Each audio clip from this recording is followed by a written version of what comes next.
Shalom jemaat yang dikasihi Tuhan, apa kabarnya hari ini? Pastinya dalam keadaan baik dan luar biasa. Dengan saya Lita, inilah Warta GBI Clear selama sepekan, selamat menyaksikan.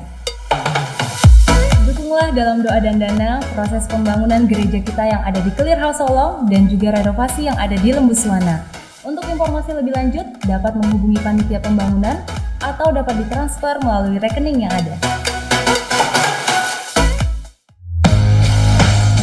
Shalom Bapak Ibu Saudara-saudari yang terkasih di dalam Tuhan. Sehubungan dengan informasi yang telah kita terima mengenai virus corona dan himbauan dari pemerintah bahwa kita harus menjauhi tempat keramaian.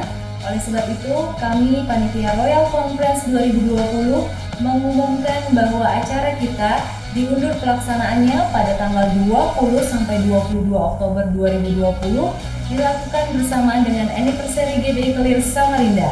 Dan bagi Bapak Ibu Saudara yang sudah mendaftar dan melakukan pembayaran, tidak perlu khawatir karena akan tetap terdaftar sebagai peserta.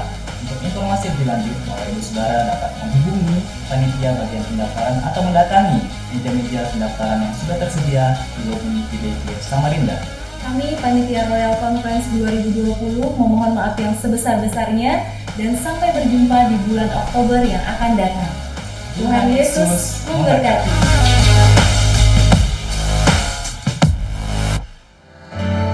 Bagi bangsa ini kami berdiri dan membawa doa kami kepadamu.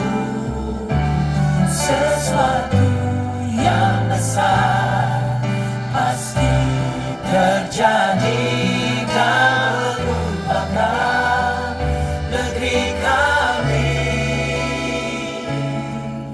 Hanya nama-Mu Tuhan ditinggikan atas seluruh bumi.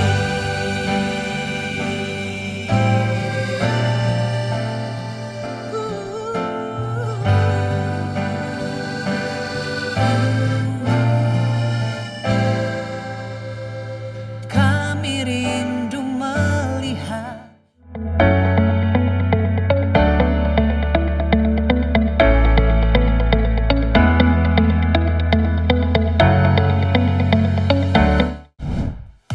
Demikianlah Warta GBI Clear Samarinda selama sepekan. Kami mengingatkan kembali kepada Bapak Ibu Saudara sekalian untuk tetap berdoa, tetap menjaga kesehatan kita, dan tetap di rumah aja.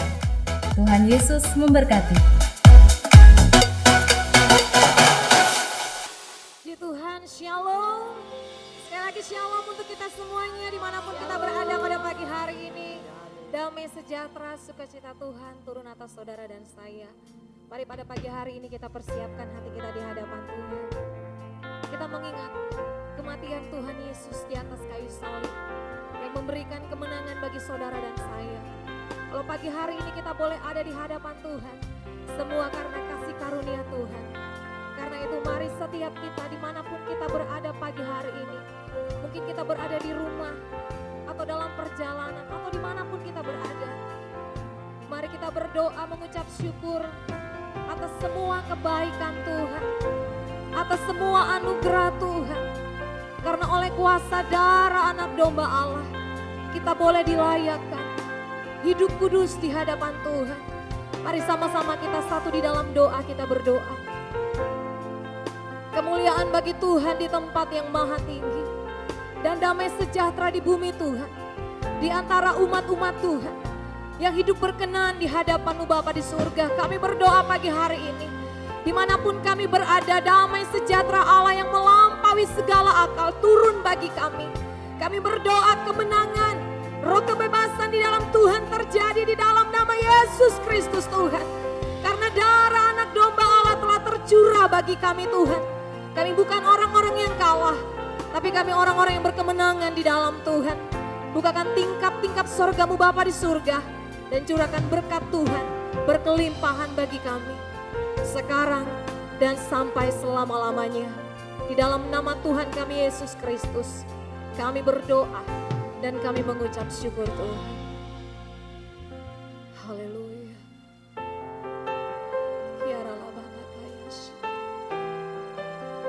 Kau Allah yang hidup Tuhan.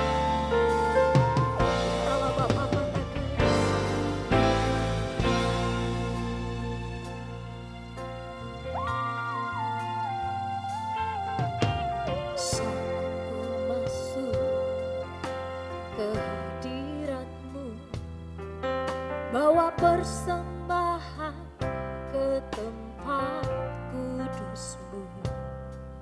Pujian tunaikan sembahku berikan bagi-Mu Allah yang mulia.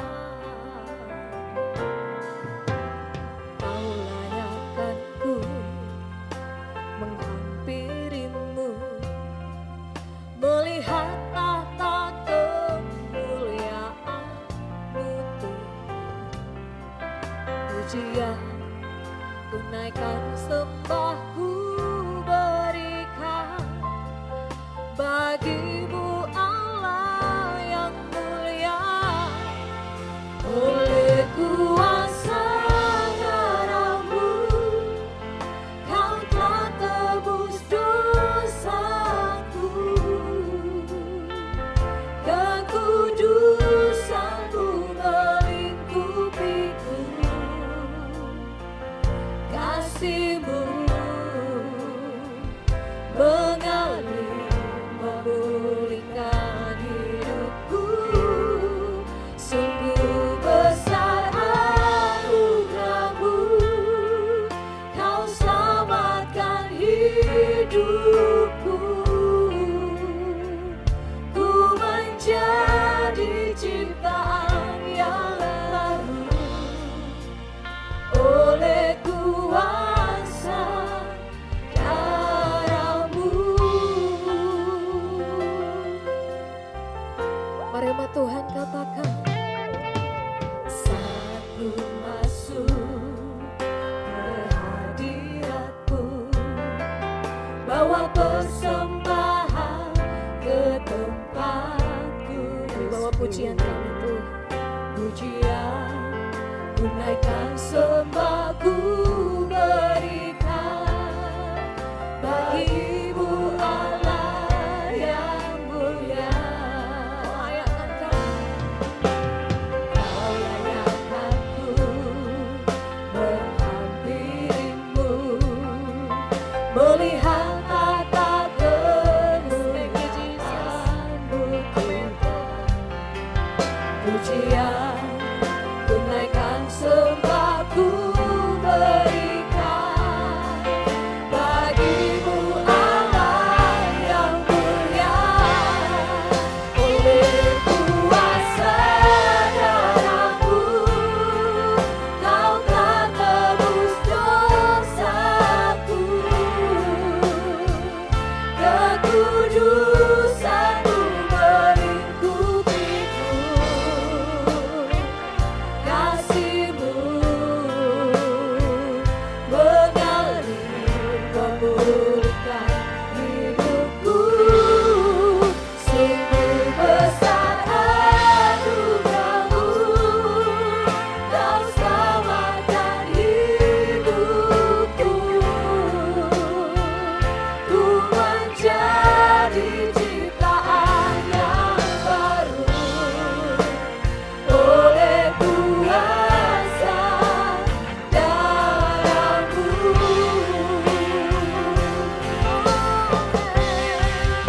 Oleh kuasa darah-Mu Kau telah tebus dosaku, kekudusan-Mu melingkupiku, kasih-Mu mengalir memulihkan hidupku. Sungguh besar anugerah-Mu, Kau selamatkan hidupku. Ku menjadi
bagi bagiku.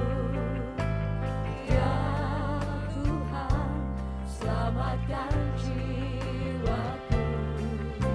Bagi Dia pujianku, tak dapat ku balas kasih-Nya yang Dia angkatku jadi anak. Berikan kami damai sejahtera Tuhan. Damai dalam hidupku.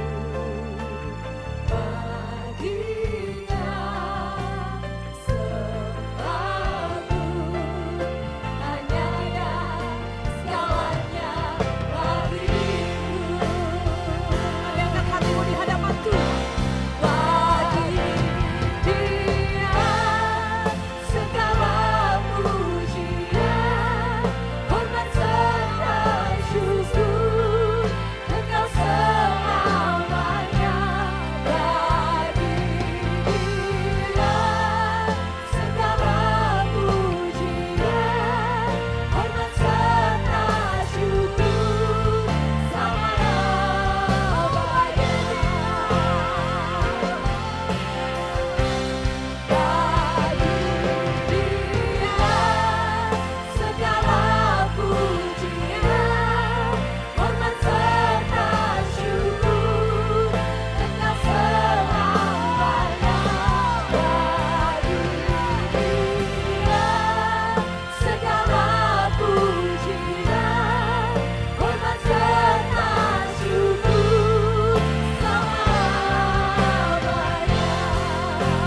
Dia segala pujian, hormat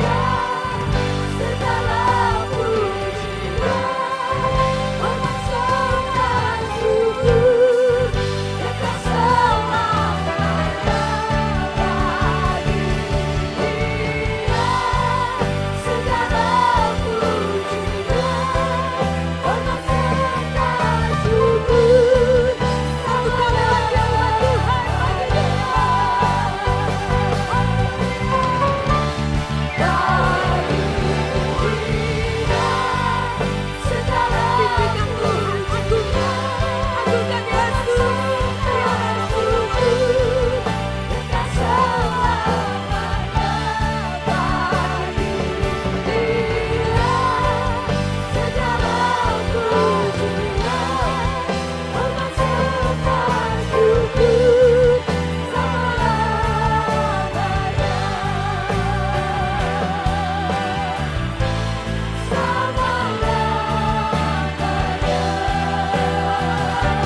Haleluya, haleluya. Hormat serta syukur kekal untuk selama-lamanya. Hanya bagi Tuhan yang kami sembah. Yesus Kristus Tuhan. Dipermuliakan Engkau Tuhan. Di antara segala bangsa. Lebih lagi kami rindu memuliakan nama Tuhan. Hanya di dalam nama Tuhan kami Yesus Kristus. Kami berdoa dan mengucap syukur. Sama-sama kita katakan. Amin. Haleluya. Oleh darah anak domba, oleh kesaksian kita. Ingat iblis telah dikalahkan. Iblis dikalahkan, kuasanya dihancurkan oleh darah anak domba. Umat Tuhan katakan, oleh darah anak domba. Oleh kesaksian saudara dan kita. Iblis telah dikalahkan. Iblis dikalahkan, kuasanya dihancurkan oleh darah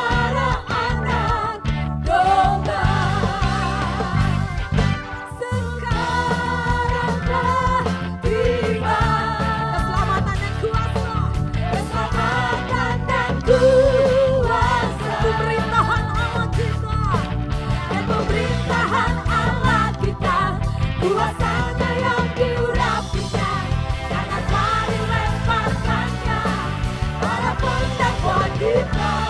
Umat Tuhan sekarang telah tiba. Keselamatan dari Tuhan, keselamatan dan kuasa, pemerintahan Allah kita, kuasanya yang diurapikan, karena telah dilemparkannya para pendakwa kita. Oleh darah anak domba, oleh kesaksian, iblis telah dikalahkan, iblis dikalahkan, telah dihancurkan oleh darah anak domba. Umat Tuhan sekarang telah tiba. Terima keselamatan dari Tuhan, keselamatan dan kuasa, pemerintahan Allah dan pemerintahan Allah kita, kuasanya yang diurapikan, karena telah dilemparkannya para pendakwa kita. Oleh darah anak domba, oleh kesaksian, iblis telah dikalahkan, kuasanya dihancurkan oleh darah anak domba. Oleh darah anak domba. Nyanyikan saudara. Oleh kesaksian, berkatanya dengan iman, iblis dikalahkan, dihancurkan oleh darah anak domba. Oleh darah anak domba, kesaksian Tuhan membungkamkan musuh-musuh kami. Iblis telah dikalahkan, iblis dikalahkan, kuasanya dihancurkan oleh darah anak domba. Oleh darah anak, oleh darah anak domba. Haleluya. Kemuliaan bagi Allah. Haleluya. Haleluya. Satu kali lagi berikan tepuk tangan kemuliaan bagi Allah kita di tempat yang maha tinggi. Puji Tuhan, silakan duduk kembali Bapak Ibu terkasih dimanapun Anda berada. Tetap tinggal dalam hadirat Tuhan. Buka terus hati kita di hadapan Allah. Juru selamat penebus kita. Dia Allah yang hidup. Ya Rabba Yasha. Terima kasih Tuhan.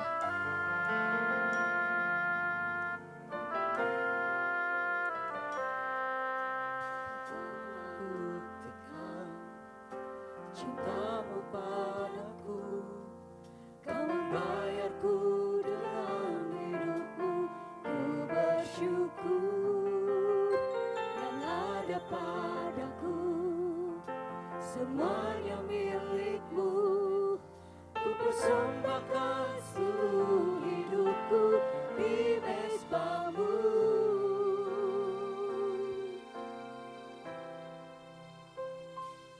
Hanya Kau yang menjadi tempat jawaban. Hanya Kau tempatku berharap. Berjalan bersamamu, ku takkan goyah. Sebab tangan kasih-Mu tersedia bagiku. Selamanya Kau ku cinta.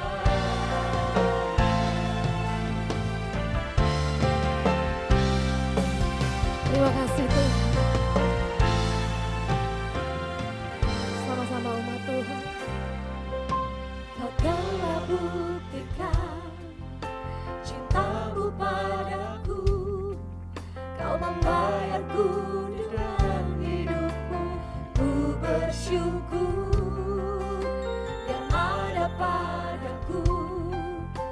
semuanya milikmu.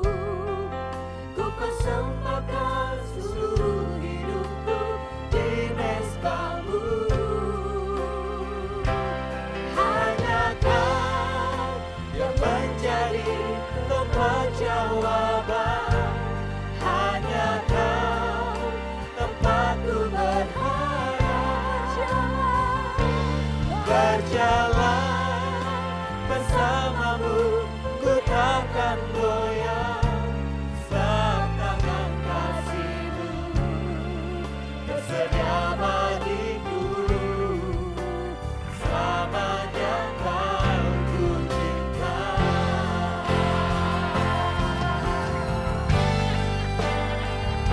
Selamanya Tuhan, selamanya biar kasih Tuhan dituduhkan atas kehidupan kami.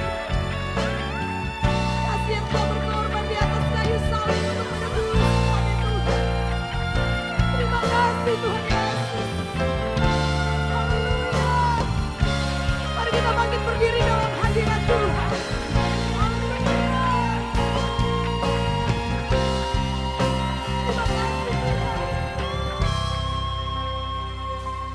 Hanya Kau yang menjadi tempat jawaban. Angkat tanganmu di hadapan Tuhan, saudara. Hanya Kau Katakan hanya Tuhan. tempatku Tempat kita berjalan bersama dengan Tuhan. berjalan. Kita tidak akan goyah. Bersamamu ku takkan goyah. Sebab tangan kasih-Mu tersedia bagiku. Selamanya Kau ku cinta. Hanya Kau yang menjadi tempat jawaban. Hanya Kau tempatku berharap. Berjalan bersamamu, ku takkan goyah. Sebab tangan kasih-Mu tersedia bagiku. Selamanya Kau ku hanya Kau yang menjadi tempat jawaban. Hanya Kau tempatku berharap. Berjalan bersamamu, ku takkan goyah. Sebab tangan kasih-Mu tersedia bagiku. Selamanya Kau, oh hanya Kau yang menjadi tempat jawaban. Hanya Kau tempatku berharap. Berjalan bersamamu, ku takkan goyah. Sebab tangan kasih-Mu tersedia bagiku. Selamanya Kau ku cinta. Selamanya Kau, selamanya Kau, selamanya Kau ku cinta. Kita beri tepuk tangan dan sorak bagi Tuhan Yesus. Engkau layak menerima segala pujian, syukur, hormat, dan kemuliaan. Kami ada hari ini untuk menaikkan syukur kami, terima kasih. Oleh anugerah-Mu 2000 tahun yang lalu, Engkau rela meninggalkan segala kemuliaan kesenangan di sorga.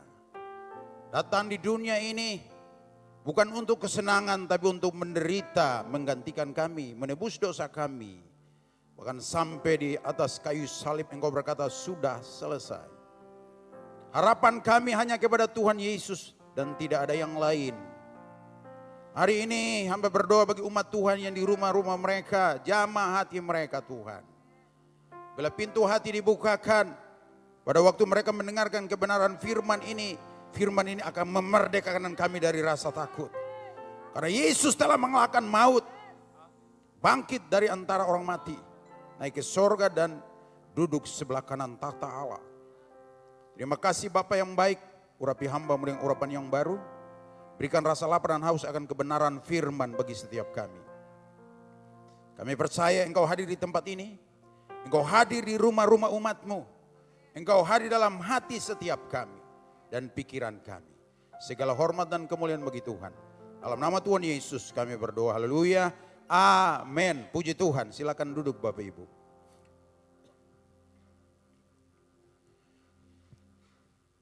Shalom Elohim. Bapak Ibu yang diberkati oleh Tuhan Yesus. Ini hari Jumat Agung. Kita datang untuk memperingati hari kematian Kristus. Di mana oleh anugerahnya kita boleh percaya dan diselamatkan.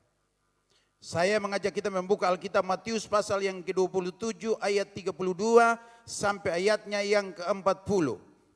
Matius pasal 27 ayat 32 sampai dengan ayatnya yang ke-40. Saya ulangi lagi, Matius 27 ayat 32 sampai ayatnya yang ke-40. Lembaga Alkitab Indonesia Terjemahan Baru memberi judul Yesus disalibkan. Ayat 32, ketika mereka berjalan keluar kota, mereka berjumpa dengan seorang dari Kirene yang bernama Simon. Orang itu mereka paksa untuk memikul salib Yesus. Ayat 33, maka sampailah mereka di suatu tempat yang bernama Golgota, artinya tempat tengkorak. Lalu mereka memberi dia minuman anggur bercampur empedu. Setelah ia mengecapnya, ia tidak mau meminumnya. Sesudah menyalibkan dia, mereka membagi-bagi pakaiannya dengan membuang undi. Lalu mereka duduk di situ menjaga dia. Ayat 37, dan di atas kepalanya terpasang tulisan yang menyebut alasan mengapa ia dihukum. Inilah Yesus, Raja orang Yahudi. Bersama dengan dia disalibkan dua orang penyamun, seorang di sebelah kanan dan seorang di sebelah kirinya. Ayat 39. Orang-orang yang lewat di sana menghujat dia dan sambil menggelengkan kepala. Ayat 40, baca sama-sama. 1, 2, 3.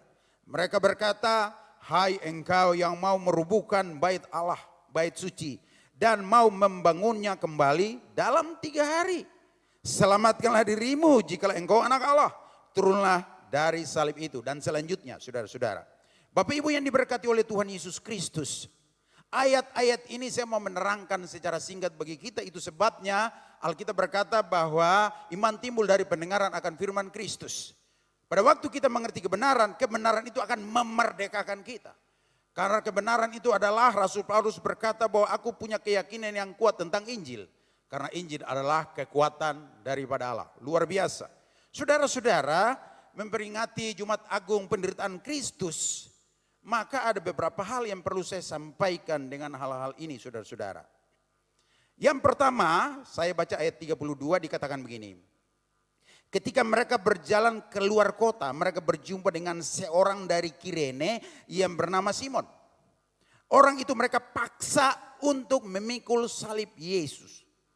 Alkitab berkata bahwa mereka memaksa dia untuk memikul salib Yesus. Ada apa sih dari pembacaan ini saudara-saudara? Jangan lupa saya mau beritahu informasi kepada Bapak Ibu sekalian bahwa zaman waktu Yesus tampil mulai mengajar pengaruhnya luar biasa. Alkitab berkata kemana saja Yesus pergi ribuan orang mengikutinya. Tanpa diundang, bahkan sembunyi-sembunyi saja Yesus pergi ribuan orang mengikutinya. Karena ada 2 hal yang paling besar mengapa mereka tertarik kepada Tuhan Yesus. Yang pertama, ia sangat peduli.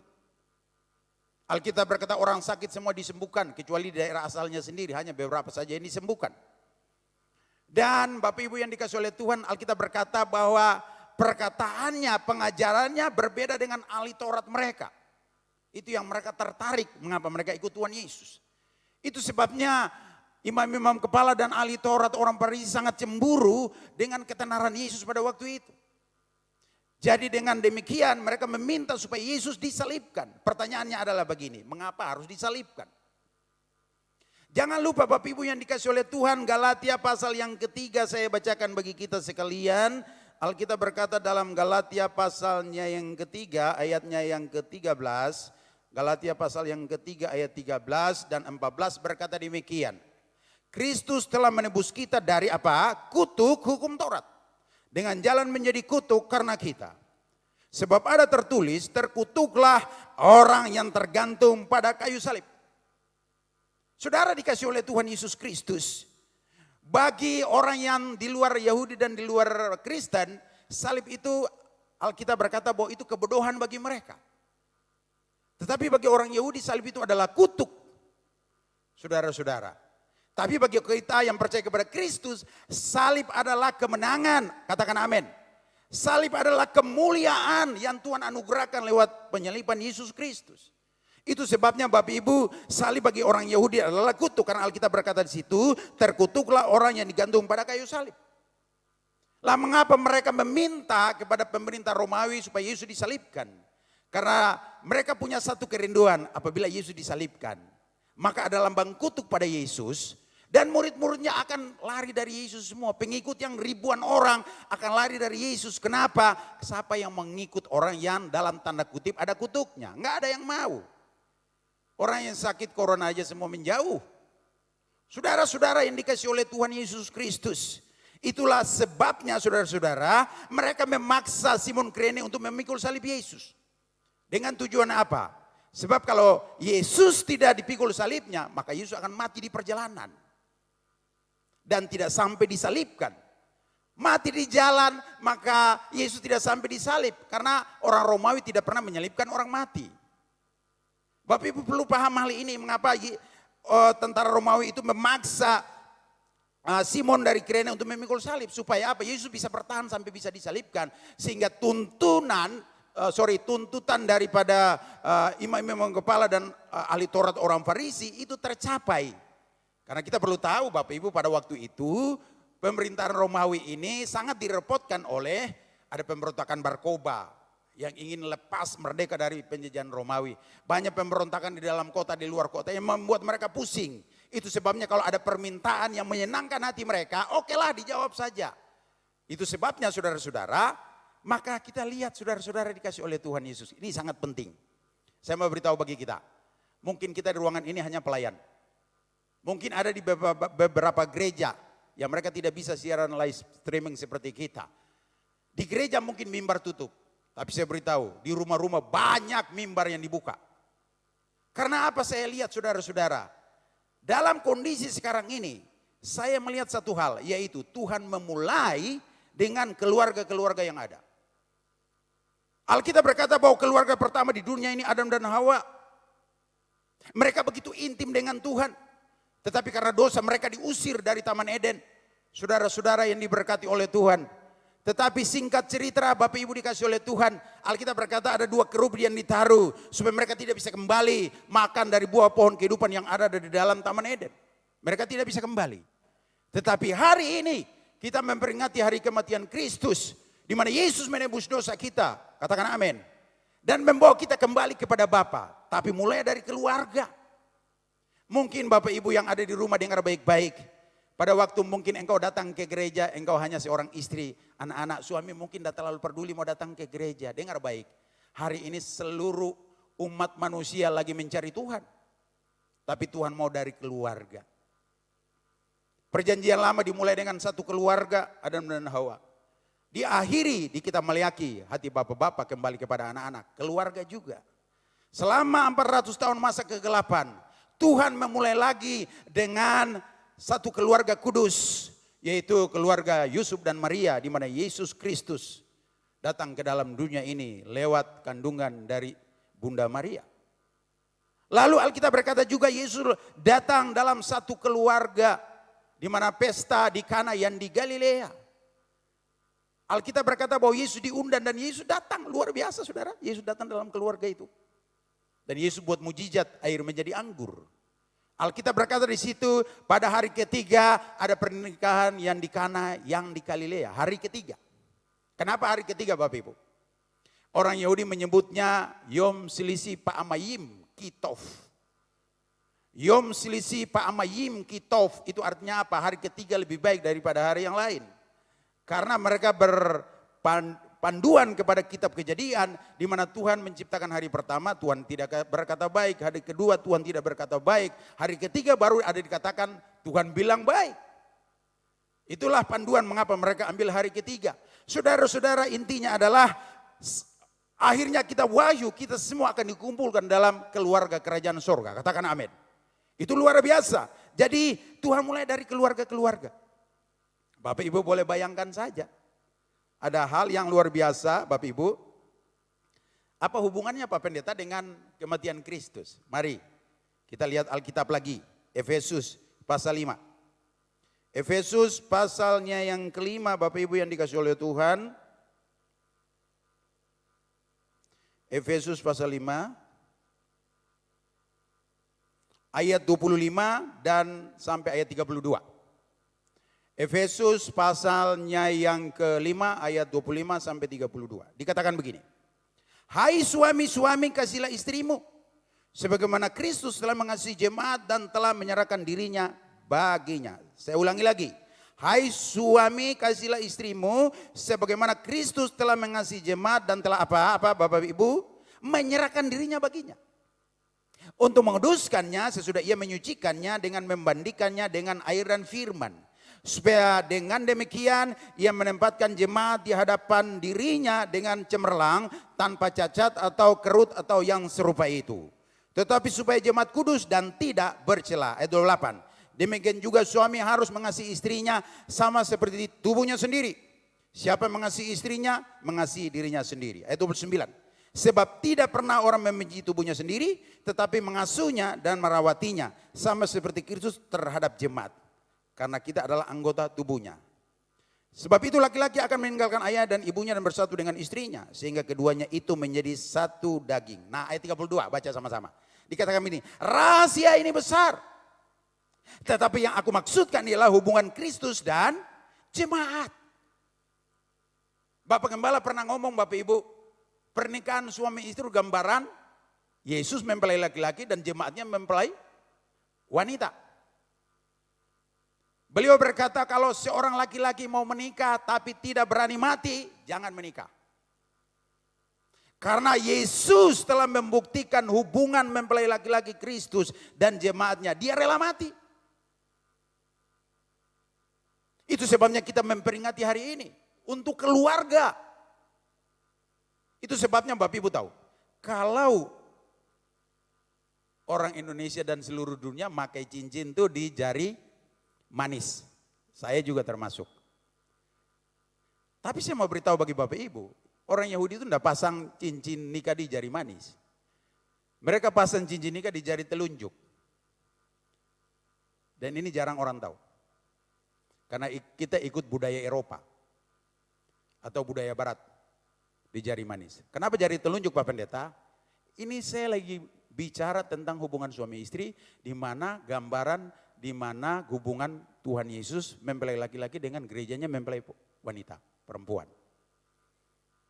Karena seorang imam pada waktu darah domba itu sudah disembelih ada darahnya. Dia mencelupkan telunjuk jarinya ke dalam darah itu. Dan memercikannya kepada orang yang membawa kambing domba itu. Itu sebabnya tidak main-main orang nikah itu. Pada waktu Bapak Ibu pasang cincin di sini itu bukan main-main. Karena itu satu ikatan kasih di mana domba tadi disembelih dan lewat darahnya dicurahkan untuk menembus dosa orang pada waktu itu. Ini konsep perjanjian lama. Tapi kita tahu Yesus Kristus, anak domba Allah yang datang menghapus dosa isi dunia, telah mengorbankan hidupnya. Dan darahnya itu sangat-sangat mahal. Saking mahalnya kita tidak bisa bayar, dikasih cuma-cuma bagi kita. Itu sebabnya cincin dipasang di mana Bapak Ibu? Di telunjuk, itu ingat baik-baik. Jadi kalau Bapak Ibu mau merubah nggak masalah. Cuma saya tidak bisa rubah lagi karena apa Bapak Ibu? Karena cincin di tangan kanan saya ini perlu beli baru karena udah sesak kalau dipindahin. Saudara-saudara perlu dengar baik-baik. Yang penting di sini adalah nilai dan intinya. Bahwa saya lihat kenapa orang ibadah-ibadah di rumah-rumah dan Tuhan ini bukan karena pemerintah tidak suka dengan gereja. Bukan, karena seluruh agama di dunia ini yang mengalami hal seperti ini, virus corona harus ibadah di rumah. Agama apapun dia. Tetapi saya melihat satu hal, Tuhan memulai dari gereja. Sekarang suami-suami harus bertanggung jawab jadi imam di rumah. Itu perlu lihat. Kalau ndak berani mati, kata Pak Gembala, jangan nikah. Sebab Yesus Kristus rela meninggalkan segala kesenangan dosa, hanya datang ke dalam dunia ini. Untuk apa? Membawa kita kembali kepada Bapa di sorga. Kutuk itu telah dihancurkan pada waktu Yesus berkata, sudah selesai. Haleluya. Itu sebabnya hari ini Bapak Ibu yang dikasih oleh Tuhan kita Yesus Kristus. Kita patut menaikkan syukur karena korban Kristus membawa kita kepada Bapa. Tinggal di dalam pelukan kasih sayangnya. Berapa minggu lalu saya khotbah, saya berkata bahwa kita tinggal dalam tangan Yesus dan tangan Bapa. Tadinya enggak, di luar saudara. Dan Bapak Ibu perlu tahu, tempat yang paling berbahaya adalah di luar hadirat Tuhan. Itu paling berbahaya. Karena tidak ada perlindungan. Saudara-saudara, Bapak Ibu yang dikasih oleh Tuhan, kita yang tinggal di rumah disuruh tinggal di rumah saja. Memahami apa yang saya bicara ini. Karena tempat yang teraman sekarang yaitu di rumah saja. Karena himbauan dari pemerintah. Karena apa? Kita bisa terhindar dari virus corona. Saudara-saudara, Bapak Ibu yang dikasih oleh Tuhan kita Yesus Kristus. Dan kita tahu juga Paskah atau Pesa itu adalah tanda darah di ambang pintu orang Yahudi di Mesir. Sehingga Pesa atau Paskah itu artinya dilewati. Malaikat maut bisa lewat karena ada tanda darah. Itu sebabnya tidak main-main dengan perjamuan kudus setelah ini. Saudara-saudara, jadi itu poin yang pertama. Mereka berusaha untuk memaksa Simon Kirene memikul salib. Supaya Yesus jangan mati di perjalanan. Mereka mau Yesus mati di kayu salib. Dengan tujuan, ada label kutuk, umat Tuhan lari semua. Tapi saya mau beritahu. Dengan iman percaya, saya percaya. Setelah masalah virus corona ini, gereja ini tidak muat tempat duduknya. Karena ada banyak orang mencari Tuhan. Tapi mulai dari keluarga-keluarga seperti Tuhan intim dengan Adam dan Hawa di Taman Eden. Dan hari ini kita memperingati Yesus mati di Golgota. Tidak ada Yerusalem baru tanpa Golgota. Tidak ada sorga kita masuk tanpa melewati namanya Golgota. Katakan amin. Itulah bukti kasih sayang Tuhan bagi manusia. Haleluya. Dan yang kedua Bapak Ibu yang dikasih oleh Tuhan, kita kembali ke nats kita tadi, Matius pasalnya yang ke-27. Saya mau baca ayat yang ke-34.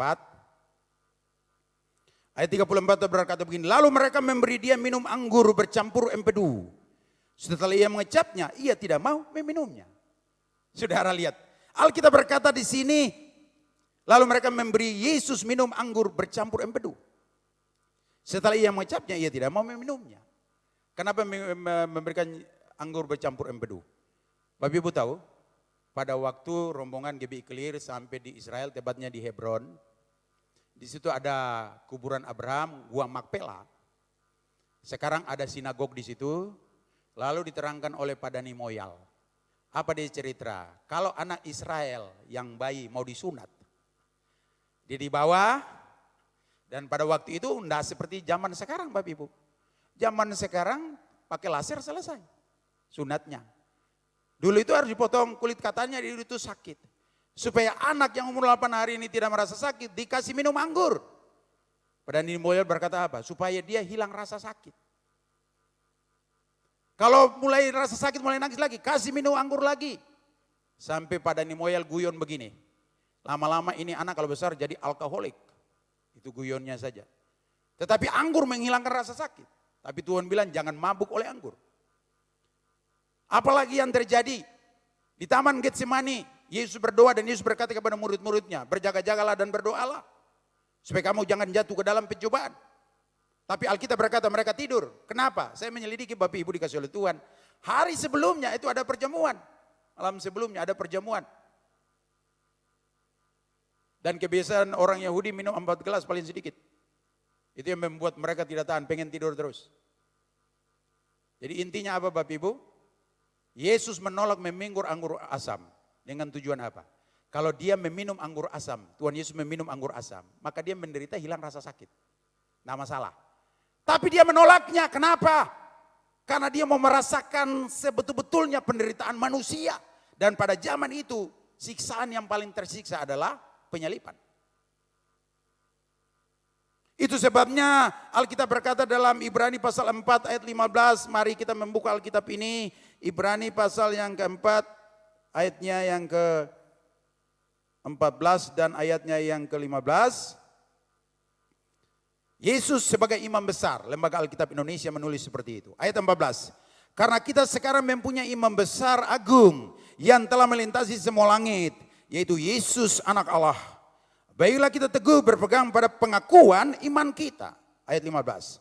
Sebab, mari kita baca sama-sama ayat 15, baik di ruangan ini hamba-hambanya maupun di rumah. Ayat 15. Sebab imam besar yang kita punya bukanlah imam besar yang apa? Tidak dapat turut merasakan kelemahan-kelemahan kita. Sebaliknya sama dengan kita, ia telah dicobai, hanya tidak berbuat dosa. Dia imam besar yang agung, yang turut merasakan apa yang kita rasakan. Makanya dia menolak meminum anggur asam itu. Jadi kalau Bapak Ibu lagi menderita karena penyakit, lagi menderita karena usaha, mungkin karena keluarga, anak-anak dan lain-lain, ingat engkau tidak berjuang sendiri. Sebab dia naik duduk sebelah kanan. Kenapa duduk sebelah kanan Pak Pendeta? Karena dia menjadi pensiapat bagi Bapak Ibu.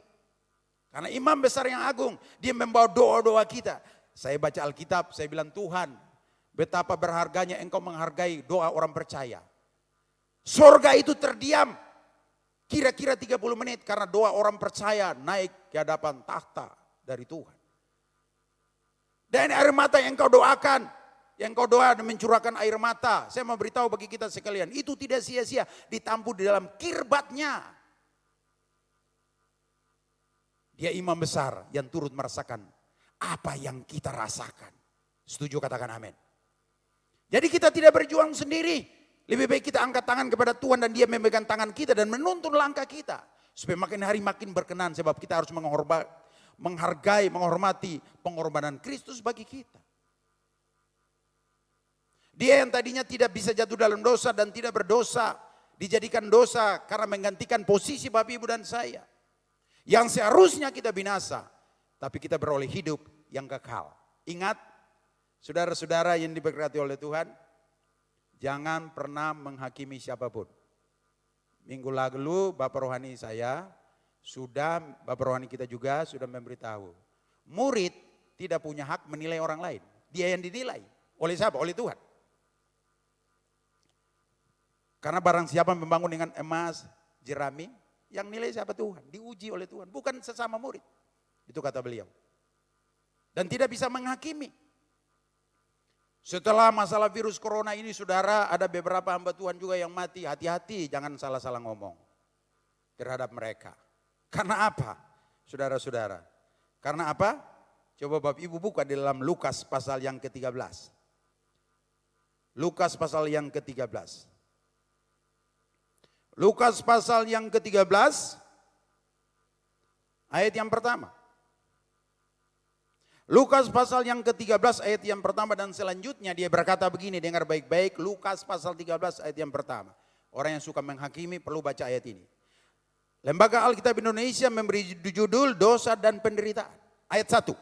Pada waktu itu datanglah kepada Yesus beberapa orang membawa kabar tentang orang-orang Galilea. Yang darahnya dicampurkan Pilatus dengan darah korban yang mereka persembahkan. Ayat 2. Yesus menjawab mereka, sangkamu orang-orang Galilea ini lebih besar dosanya daripada dosa semua orang Galilea yang lain. Karena mereka mengalami nasib itu. Ayat 3. Tidak kataku kepadamu. Tetapi jikalau kamu tidak bertobat, kamu semua akan binasa atas cara demikian. Ayat 4. Atau sangkamu ke-18 orang yang mati ditimpa menara dekat Siloam lebih besar kesalahannya daripada kesalahan semua orang lain yang diam di Yerusalem. Ayat 5 baca sama-sama. 1, 2, 3. Tidak kataku kepadamu.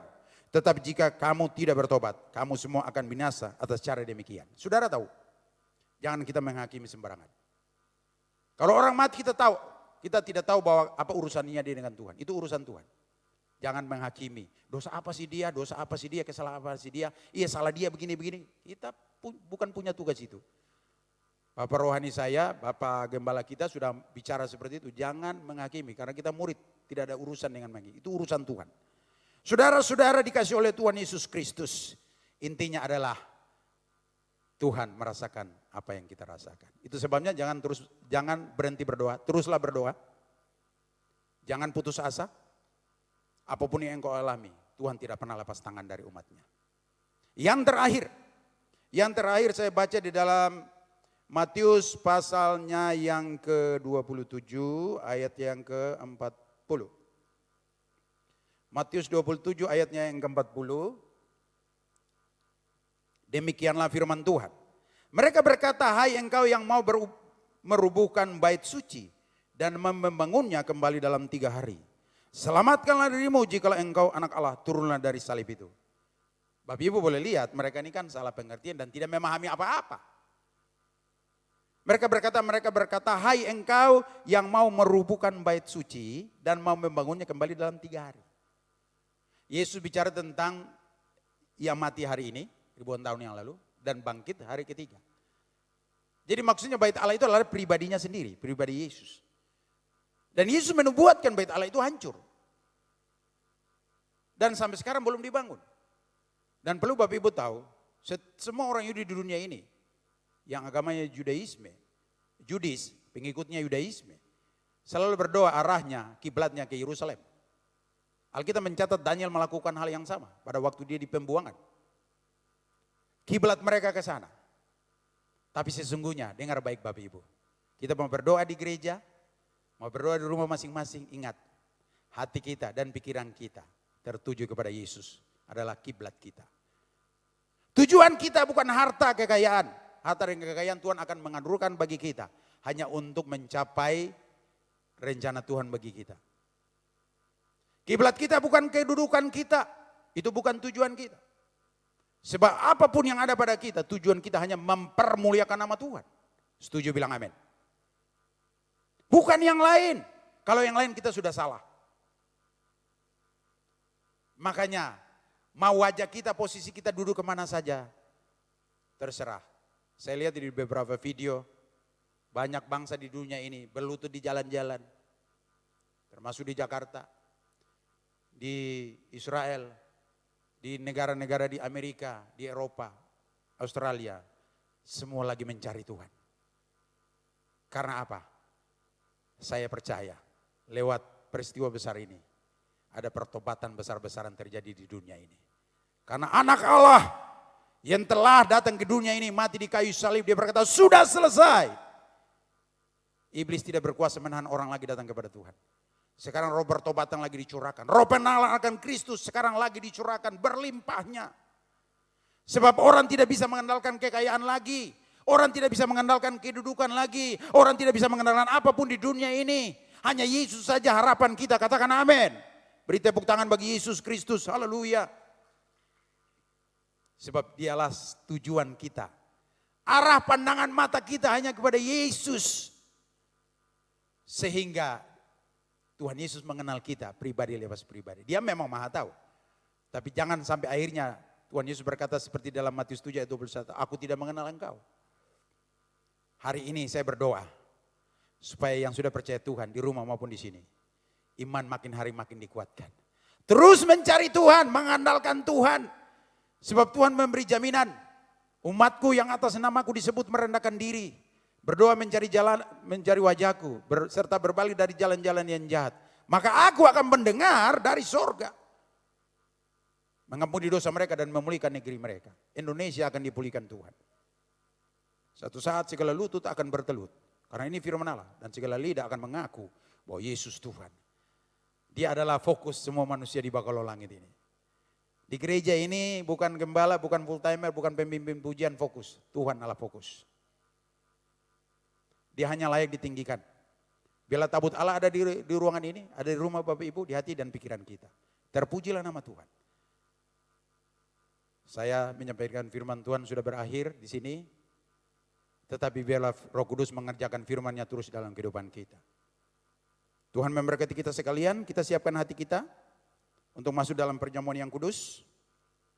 Bapak Ibu yang di rumah boleh mempersiapkan diri, kita serius menghadap tahta kasih karunia daripada Tuhan.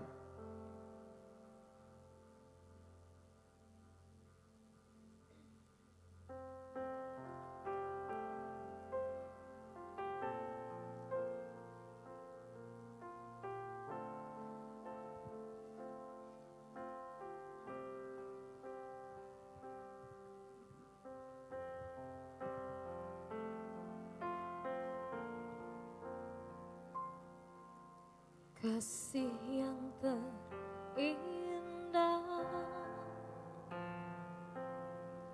Hati yang mulia,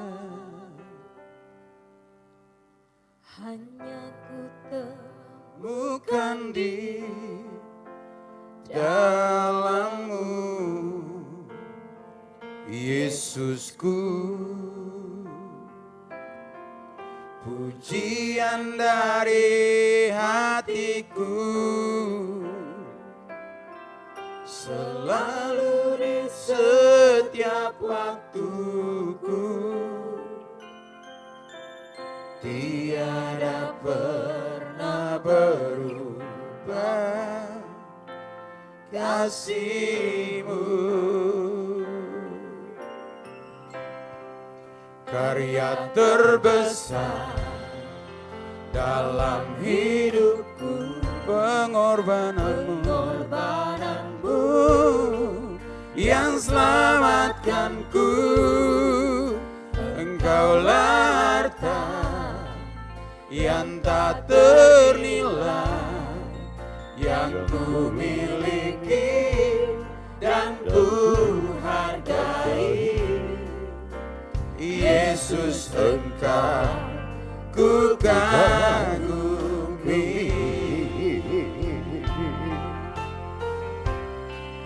Karya terbesar dalam hidupku, pengorbananmu yang selamatkanku. Engkaulah harta yang tak ternilai, yang ku miliki dan ku hargai. Yesus, Engkau ku kagumi. terbesar, oh ya, karya terbesar dalam hidupku, pengorbananmu yang selamatkanku. Engkaulah harta yang tak ternilai, yang ku miliki. Mari kita persiapkan hati kita semuanya untuk mengingat bagaimana Tuhan sudah memberikan segala yang terbaik dalam hidup kita. Kasih Tuhan, mari kita angkat roti pada tangan kanan kita. Memang ini roti biasa yang dibuat oleh manusia. Tapi jangan lupa bahwa roti ini di tangan saudara orang yang beriman. Kekasih Tuhan, bukankah roti yang kita pecah-pecahkan ini adalah tubuh Kristus? Amen. Mari kau percaya, terima dengan iman, dan makan bersama di dalam nama Tuhan Yesus Kristus.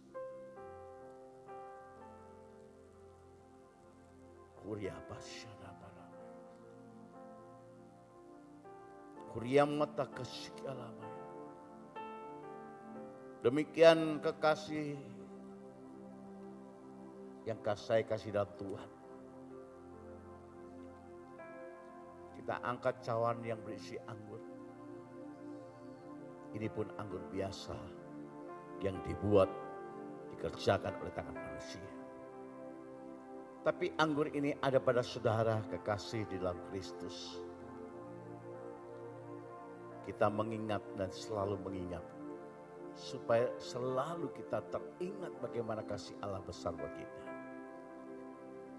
Kekasih Tuhan, bukan kacauan pengucapan syukur.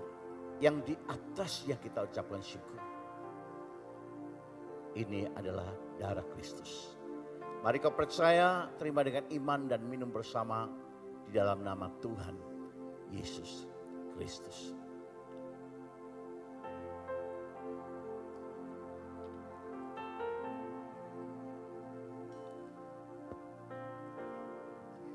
Salibnya Tuhan.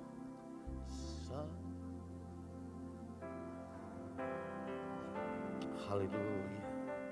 Kita mengingat bagaimana Dia disalib buat kita. Haleluya.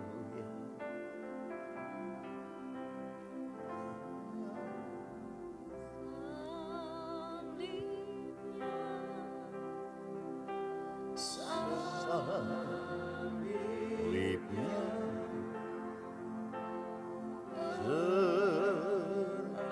teramat mulia,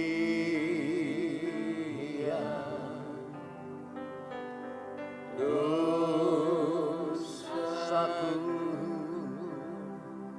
disucikan oleh darah Yesus. Salibnya, oh salibnya, salibnya, ya, oh salibnya teramat mulia,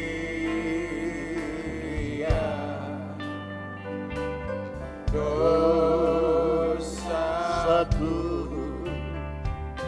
disucikan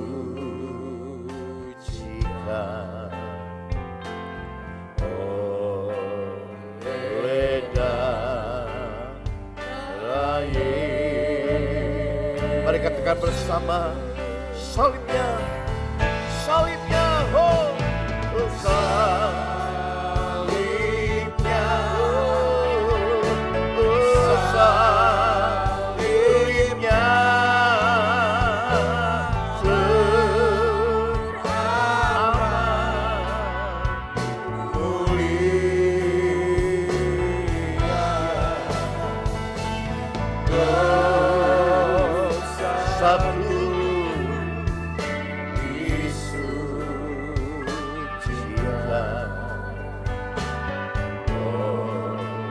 oleh darah Yesus. Demikian Tuhan, firman-Mu telah datang buat kami semuanya. Kami melihat begitu besar kasih Allah dalam kehidupan kami. Bukan hanya bicara berkat, tidak hanya bicara kesembuhan, perlindungan dan pemeliharaan Allah. Sampai nyawa pun Tuhan Engkau berikan buat kami. Kami melihat begitu kasih Allah yang luar biasa di dalam setiap kehidupan kami. Tidak ada yang jahat muncul daripada Tuhan. Tapi semuanya mendatangkan kebaikan bagi kita semuanya. Biar boleh kami kembali di tengah-tengah keluarga kami sebagaimana Allah menciptakan kami pertama kali ada di dalam sebuah keluarga. Mari bapak-bapak sebagai suami, engkau imam dalam rumah tangga. Sebagai istri, seorang ibu, engkau adalah penolong bagi suamimu dan bagi anak-anak. Tuhan ingin kita kembali berfungsi di tengah-tengah keluarga kita. Sebagaimana Allah menciptakan Adam dan Hawa. Itu yang dikehendaki Tuhan. Seberapa jauh kita telah meninggalkan Tuhan. Bahkan sejauh mana kita tidak berfungsi di tengah-tengah keluarga kita. Semua yang terjadi itu semata-mata seizin Tuhan. Bapa di surga, hamba berdoa. Biar mereka mengerti makna kehidupan ini. Kami butuh teman. Kami butuh orang lain. Kami butuh sahabat. Tetapi terlebih daripada Tuhan, Engkau telah berikan kami keluarga.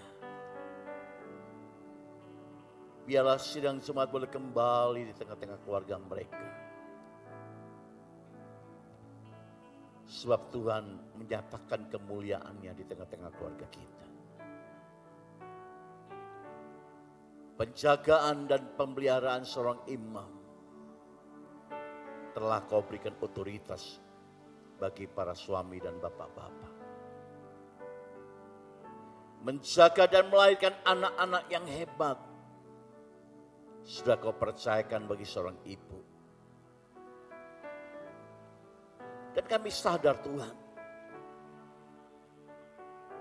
hubungan kita kepada Tuhan tidak dilihat seberapa besar pelayanan kita. Seberapa banyak mujizat yang kita lakukan. Tapi Kau mengajarkan hubungan Kristus kepada jemaat sama seperti hubungan suami kepada istri yang ada di tengah-tengah keluarga. Seorang Kristen yang mengasihi Tuhan ditentukan sejauh mana dia bisa mengasihi pasangannya dan bertanggung jawab kepada anak-anaknya. Hari ini Tuhan hamba berdoa bagi sidang jemaat-Mu dimanapun engkau berada. Pertanyaan pada hari ini, sejauh mana engkau bertanggung jawab dan sudah dipercayakan di dalam keluarga-Mu.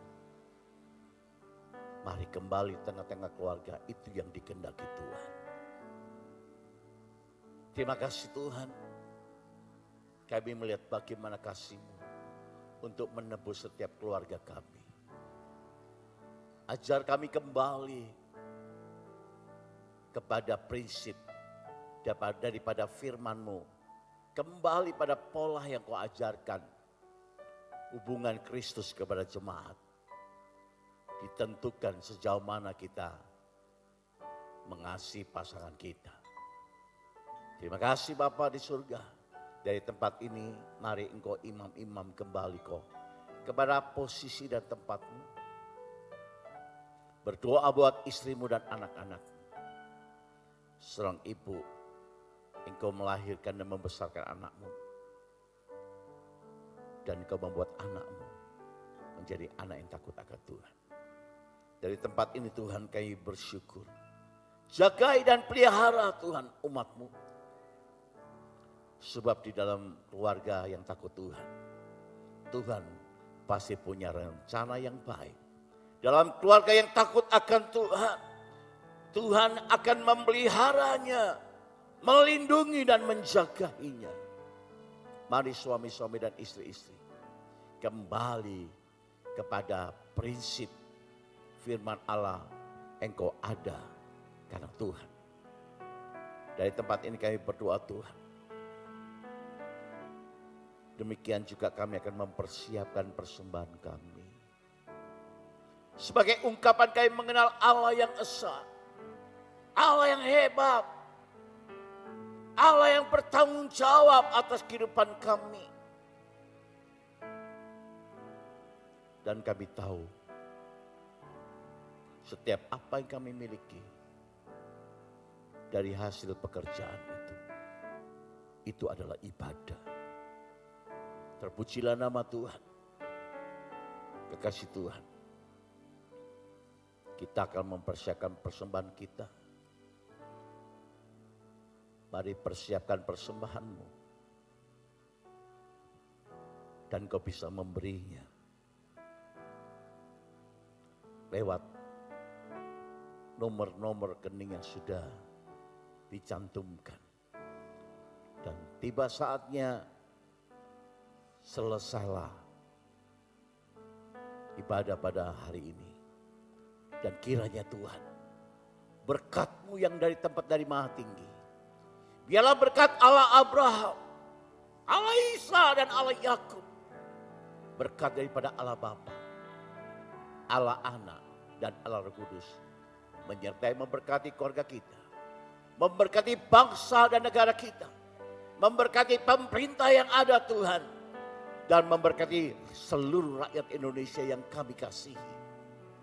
Biarlah kami alaskan doa kami dalam nama Tuhan Yesus. Haleluya. Mari bagi orang yang beriman dan percaya Tuhan punya rencana yang baik, kita sepakat dan kita akhiri dan kita berkata amin.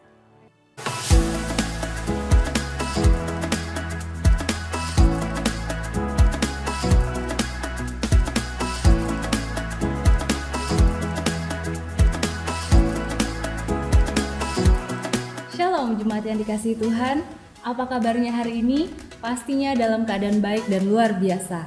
Dengan saya Lita, inilah Warta GBI Clear selama sepekan, selamat menyaksikan. Dukunglah dalam doa dan dana proses pembangunan gereja kita yang ada di Clear House Solo dan juga renovasi yang ada di Lembuswana. Untuk informasi lebih lanjut, dapat menghubungi panitia pembangunan atau dapat ditransfer melalui rekening yang ada. Shalom Bapak Ibu Saudara-saudari yang terkasih di dalam Tuhan. Sehubungan dengan informasi yang telah kita terima mengenai virus corona dan himbauan dari pemerintah bahwa kita harus menjauhi tempat keramaian. Oleh sebab itu, kami Panitia Royal Conference 2020 mengumumkan bahwa acara kita diundur pelaksanaannya pada tanggal 20 sampai 22 Oktober 2020 dilakukan bersamaan dengan anniversary GBI Clear Samarinda. Dan bagi Bapak Ibu Saudara yang sudah mendaftar dan melakukan pembayaran, tidak perlu khawatir karena akan tetap terdaftar sebagai peserta. Untuk informasi lebih lanjut, Bapak Ibu Saudara dapat menghubungi panitia bagian pendaftaran atau mendatangi meja-meja pendaftaran yang sudah tersedia di lobi GBI Clear Samarinda. Kami Panitia Royal Conference 2020 memohon maaf yang sebesar-besarnya dan sampai berjumpa di bulan Oktober yang akan datang. Tuhan Yesus memberkati.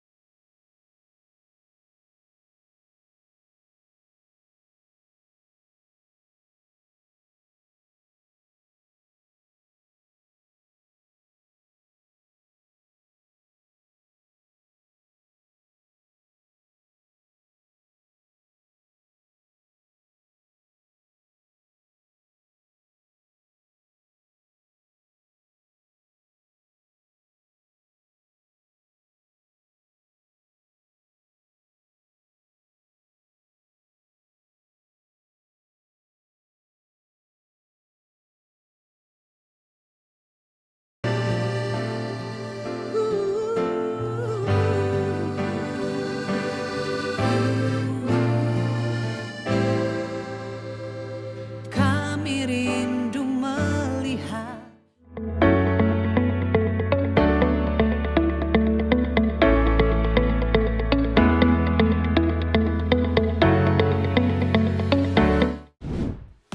Demikianlah Warta GBI Clear Samarinda selama sepekan. Kami mengingatkan kembali kepada Bapak Ibu Saudara sekalian untuk tetap berdoa, tetap menjaga kesehatan kita, dan tetap di rumah aja. Tuhan Yesus memberkati.